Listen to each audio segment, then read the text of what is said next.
Okay. Yeah, good morning, everyone. Indeed, last presentation before the break. I hope I can still challenge you to listen. Before I start the presentation, I want to say it's not a finished story yet. So it's basically also a call for ideas and collaboration. So I hope we have some discussion yet. But I will be talking about a regional platform for modeling of certain tides in Asia.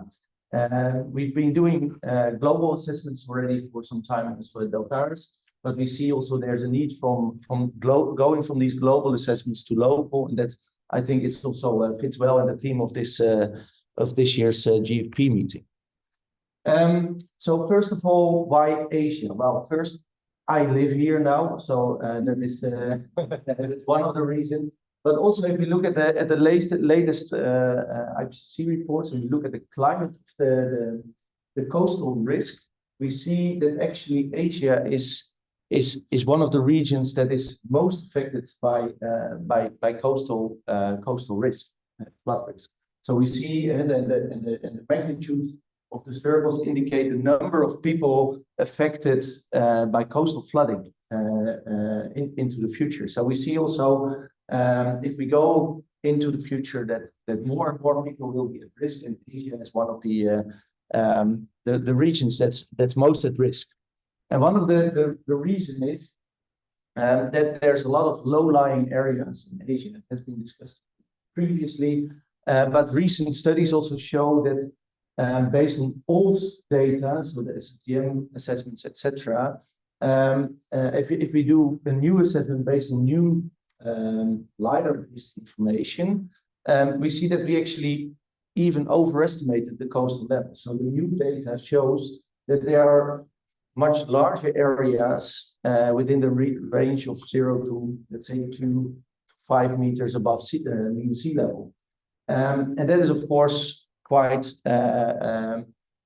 frightening if you think about it. And also, if you see if we zoom in then a little bit to let's say the global, so here we see that Asian region, so the black bar in this assessment is also the region that pops up very clearly as being the largest area where the largest part of the population is, so and the largest part of the land is within this range of let's say 0 to 2 meters above mean sea level. So that is one of the main triggers also to start thinking, should we not do more research on this regional impact of sea level rise? Well, there have been some publications ready on this, and the first data set have been published. So this is this global LiDAR land elevation data set. So you can already access that data, and currently Deltares with some external partners are also working to improve this data set even further. So at the moment, it's published at 5 kilometers resolution, so that is still very coarse.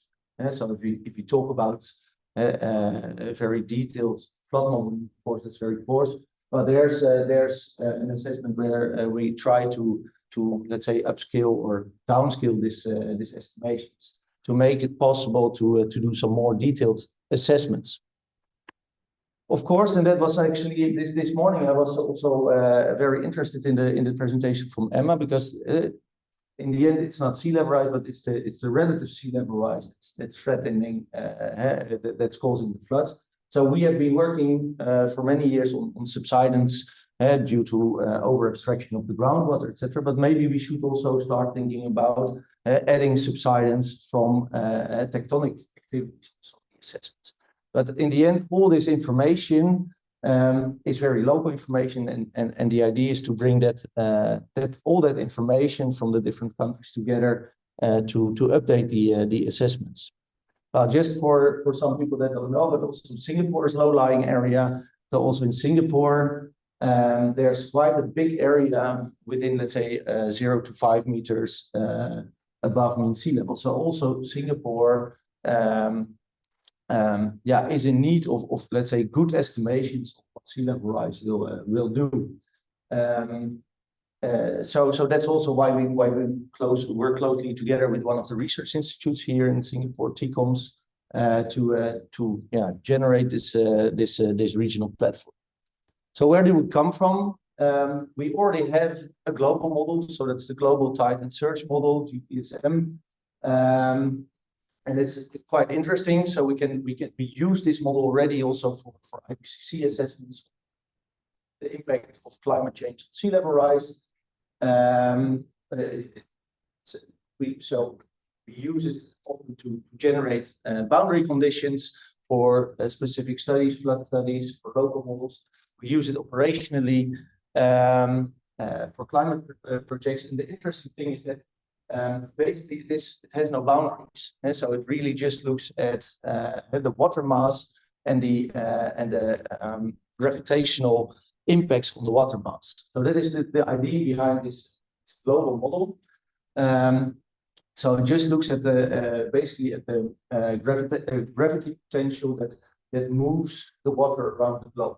And the main key point is that this will change if more water comes into the ocean. So also the tide, and that is, I think, quite interesting. The tide will very likely also change with sea level. So that's something that has also not been studied very much yet. So that's also one of the goals that we have with this model and also with the regional model, to see, can we more accurately also predict what will happen with the tides around the world and in the region. To say something about it, the tide is quite complex. So, for example, this is around Singapore to tidal station. You see that the tide, for example, is already quite different. The pattern is quite different, and we don't know yet how this will look like when the sea level is going to rise, and what the impact will be of this sea level rise on these tidal propagations. And so that is basically the starting point for why we want to start working on this regional platform. We want to better understand the tide, but also how then storm surge propagates through the region. What we see, and it has been discussed also very much also yesterday, to make a good model, you need data, but for many regions, and specifically also here in Asia, also because of geopolitical reasons, a lot of this data the accurate data is not available, not to all the other partners or countries, but maybe within the country this data is available. So now we're thinking of how can we then share information that we derive from these data sets. We see that the global changes will have impact regionally, but the regional effects can also impact the local conditions. How, for example, the tide changes in the estuaries around the region is not very well known yet. There might also be some effects back here. So we see that maybe more land will be inundated with sea level rise. How will that again affect tidal propagation or storm surge propagation?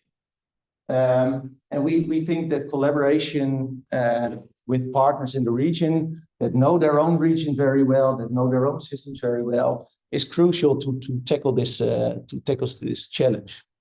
So our idea is, well, it's not the whole globe that's in this picture, but we have the global model. There is already a Southeast Asia surge and tide model. So that is the one that we will start from.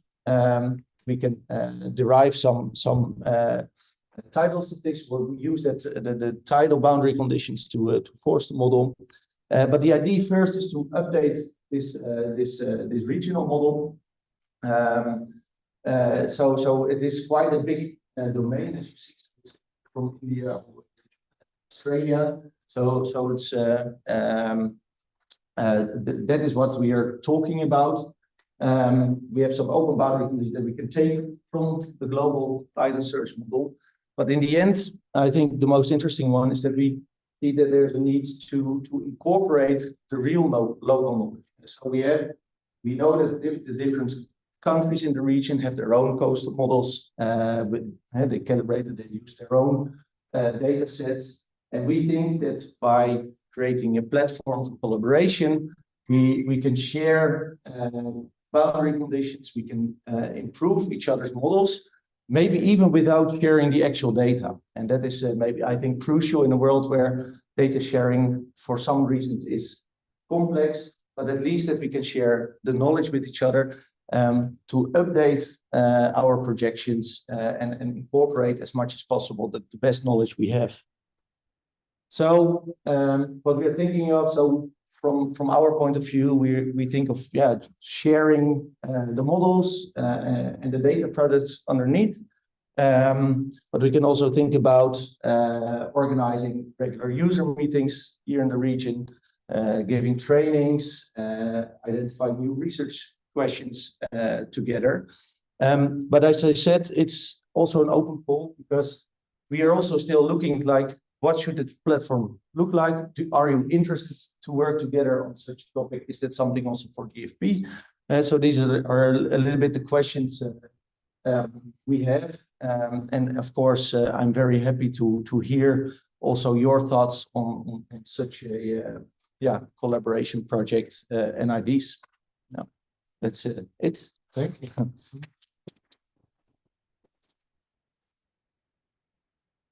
Questions? Have some time.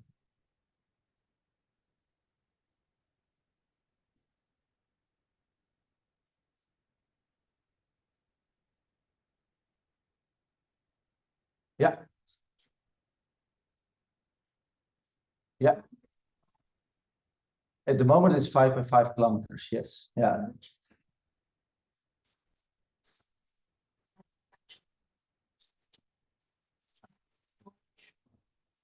No, it is more the processing, like the algorithms works best. But I think that at the moment, my colleagues are working to go to 1 kilometer resolution.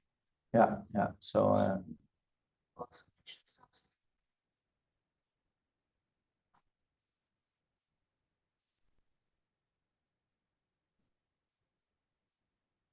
I think that would be a very interesting idea, and I think it is also possible with, let's say, the data, the satellite data that is used for this product. But of course, that requires time. But I think that the idea is that it can be regularly updated. And having heard also the talk this morning on the subsidence due to tectonics, I actually think it might be also good to do that regularly. But yeah, all depends, of course, as you all know, on time and other constraints, basically, what is possible. But I think the idea is there to do it. Yeah.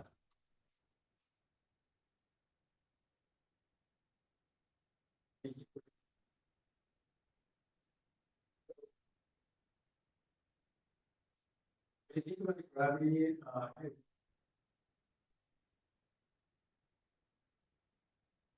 there is, if there's no ocean current, keep thinking about ocean, and the water surface would follow the geometry, and then the time,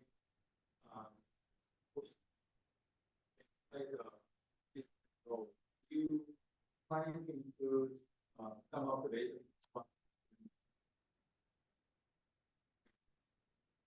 It was not on my radar yet, but maybe it was of some of my colleagues. But I think it's good to have observation data related to that. Of course, the ocean currents are simulated with the models.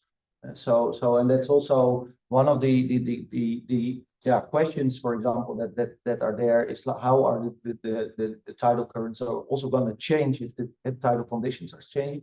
Maybe even higher or stronger currents can even impact coastal erosion, can impact maybe even habitat suitability, mangrove restoration, links again to flood risk. So there's a lot of, I think, interesting research topics down the line that can follow from such a modeling experiment. But I agree, observation data is always key also to validate these models.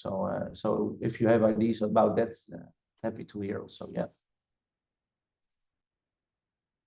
All right. Thank you very much. Yeah.